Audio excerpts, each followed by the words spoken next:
ফিরে এলাম একটা ছোট্ট বিরতির পর। আর একজন বিখ্যাত মানুষ বলে গিয়েছিলেন, সময়কে বেঁধে রাখে ভালোবাসার গান, সময়কে বেঁধে রাখে ভালোবাসার গান। কিন্তু ভালোবাসার গান চলছে, কিন্তু সময়কে বেঁধে রাখার কোনো উপায় নেই। একটু আগে বলেছিলাম যে হাত ঘড়ির দাসত্ব অ্যাকচুয়ালি আমরা এখন অব্দি ছাড়তে পারিনি।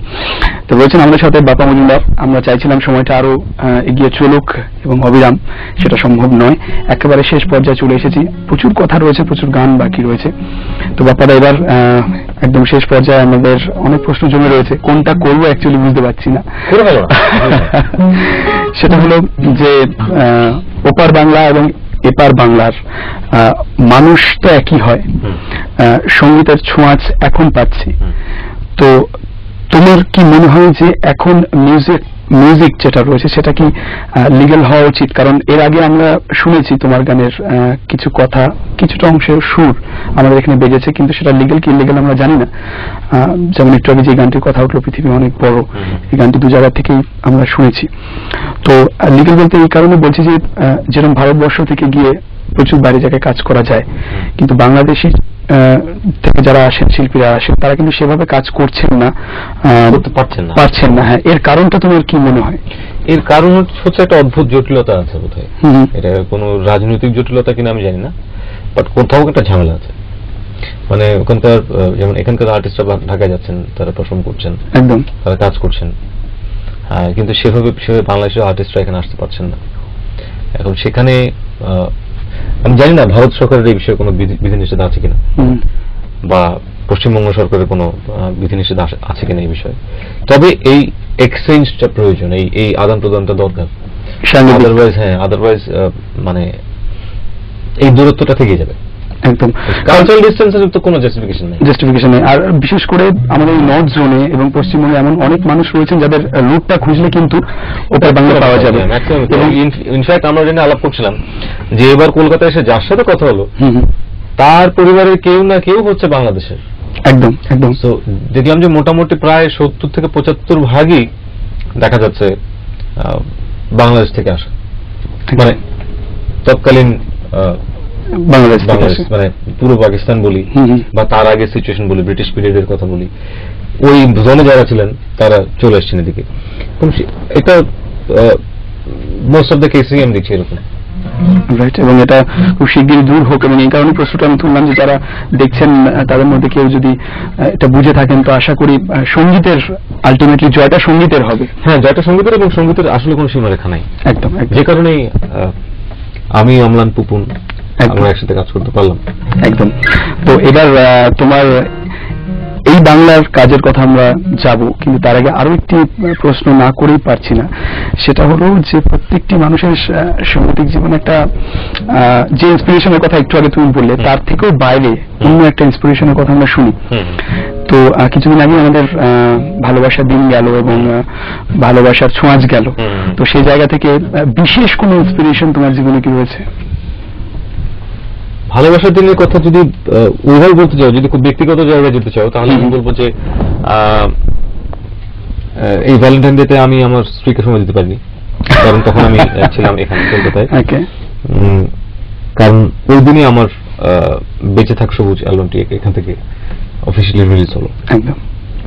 আর অদ্ভুত ব্যাপার হচ্ছে ভালোবাসা দিবসই হচ্ছে আমার বাবার জন্মদিন, 2রা ফাল্গুন পরে, ওটা ছিল বাবার জন্মদিন। ওইটা আমার জন্য একটা বিশেষ সময়। আর ইন্সপিরেশন তো বহু মানুষ আছে ইন্সপিরেশনের জায়গা থেকে। পরিবার আছে, বন্ধু আছে, আমার যারা চারপাশে যারা আছে, তাদের সার্বক্ষণিক ইন্সপিরেশনে আমি এগিয়ে যাচ্ছি, কাজ করছি। এবং সব থেকে বড় ইন্সপিরেশন হচ্ছে যারা আমাদের গান শোনেন, শ্রোতা। Total credit. তো তারা আমাদের গান শোনেন বলেই আমরা ইন্সপায়ার্ড হই, আমরা আরো কাজ করতে চাই, আমরা নতুন কাজ দিতে চাই। সো সব থেকে বড় ইন্সপিরেশন কিন্তু শ্রোতা। একদম। আচ্ছা, এবার যদি তুমি জিজ্ঞেস করি যে সমস্ত বিখ্যাত সঙ্গীতকারদের নিয়ে তুমি কাজ করেছো ওপার বাংলা এবং এপার বাংলায়, যদি বলি যে কোনো একজন বিশেষ কম্পোজার যার সুর করা গান তোমার মন থেকে গাইতে ইচ্ছে করতো, যে এরকম হয় না যে অ্যাজ এ সিঙ্গার তোমার ইচ্ছে করে? আর ডি বর্মন মনোনলি, এবং সেই কারণে তোমার সেই অ্যালবামটিও আমরা পেয়েছি যেখানে তুমি ট্রিবিউট জানিয়েছো। তো সেই গানটিও আমাদের এখানে বাজানো হয় এবং খুব পপুলার হয়েছে গানগুলো, এবং টোটালটাই তোমার অ্যারেঞ্জের আমরা জানি। কারণ এটা ওই যে আমি একটু আগে বললাম না, ওখানে আসলে পপুলার হওয়ার মেটেরিয়াল আরডিএম নিজেই করে গেছেন, ওখানে আমার কোনো কিছু করার নাই। কারণ এমনিতেই ওনারা যা করে গেছেন ওগুলো এমনিতেই মাস্টারপিস। সো ওগুলো তো কোনো কিছু করতে যাওয়া মানে কি পাকামি করা, পাকামি করে ফেলেছে, কিছু করার নেই।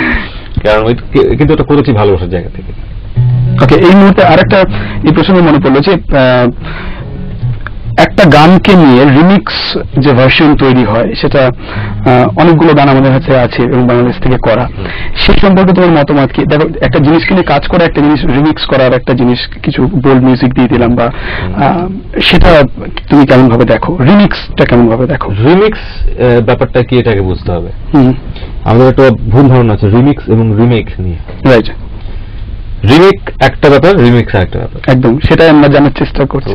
আমরা যেটাকে এখন রিমিক্স বলছি এটা কিন্তু বেসিক্যালি রিমিক্স না, এটা হচ্ছে রিমেক বা রিঅ্যারেঞ্জমেন্ট। আর রিমিক্স হচ্ছে যে যার গানটি আমি করছি, অর্থাৎ আমার কোনো ট্র্যাক তুমি যদি রিমিক্স করতে চাও তাহলে সেই ট্র্যাকে আমার ভয়েসটা থাকতে হবে, আমার অ্যারেঞ্জমেন্টের মধ্যে আমার কিছু পার্ট সেখানে থাকতে হবে, অরিজিনাল ভার্সন থেকে থাকতে হবে। তার উপরে তুমি কি করছো সেটার উপরে তুমি কিভাবে অলঙ্কৃত করছো, এবং সেটা যাতে একটু আপবিটের হয় তার জন্য নানা ধরনের বিট প্যাটার্ন ইউজ করা হয়, বিভিন্ন লুপস ব্যবহার করা হয়, বিভিন্ন ধরনের আরপিজিওস ব্যবহার করা হয়, ওটাকে আরেকটু অ্যাট্রাকটিভ করার জন্য।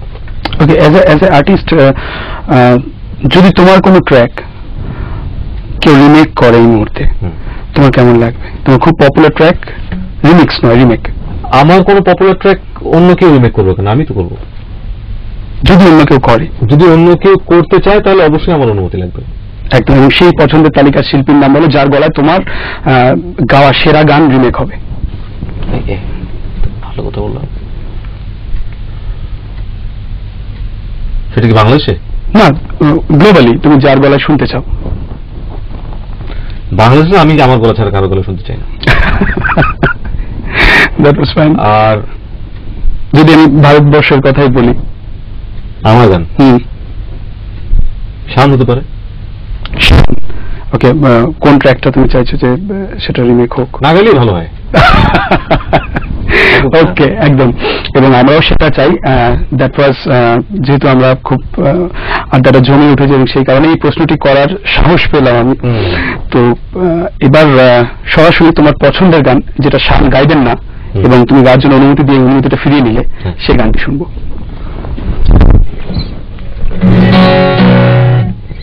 না, এই গানের সাথে শানের কোনো সম্পর্ক নেই। আমি বলেছি যে ফিরিয়ে নিয়েছো, ফিরিয়ে নিতে চাইলে এর সাথে শানের কোনো সম্পর্ক নেই। এটা আমার পছন্দের গান, মনোনালী ব্যাপারের কাছ থেকে, এবং এটা সঞ্জিত দার লেখা শেষ গান লঞ্চের জন্য।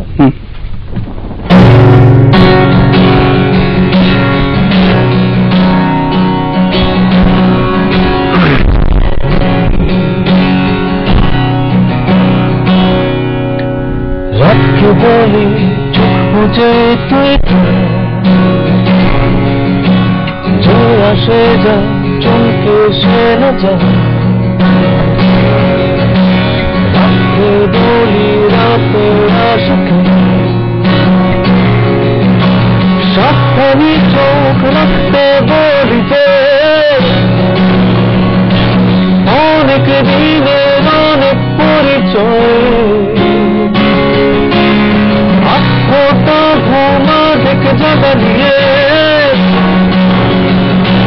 চোখ খুলে দেখি কেউ নেই, কেউ নেই ধরতে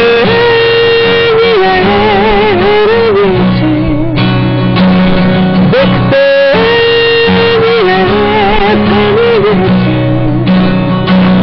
হাত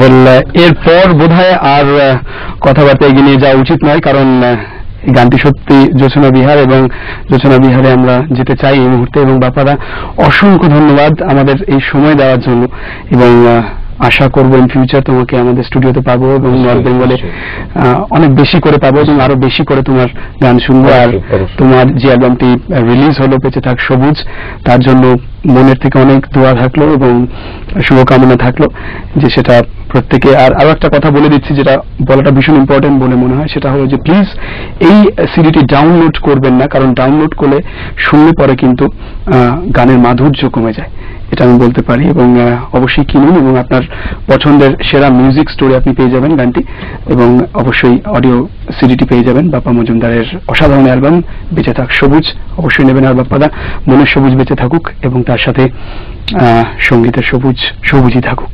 তোমাকে অনেক ধন্যবাদ চমৎকার উপস্থাপনার জন্য, আর ঈশ্বর তোমার মঙ্গল করুন। Thank you. এবং যারা আছেন টেলিভিশনের সামনে তাদের সকলকে আমার পক্ষ থেকে, আমার ব্যান্ড জলছুটের পক্ষ থেকে এবং বাংলাদেশের সমস্ত মানুষের পক্ষ থেকে অনেক অনেক ধন্যবাদ এবং অনেক অনেক ভালোবাসা। ভালো থাকবেন।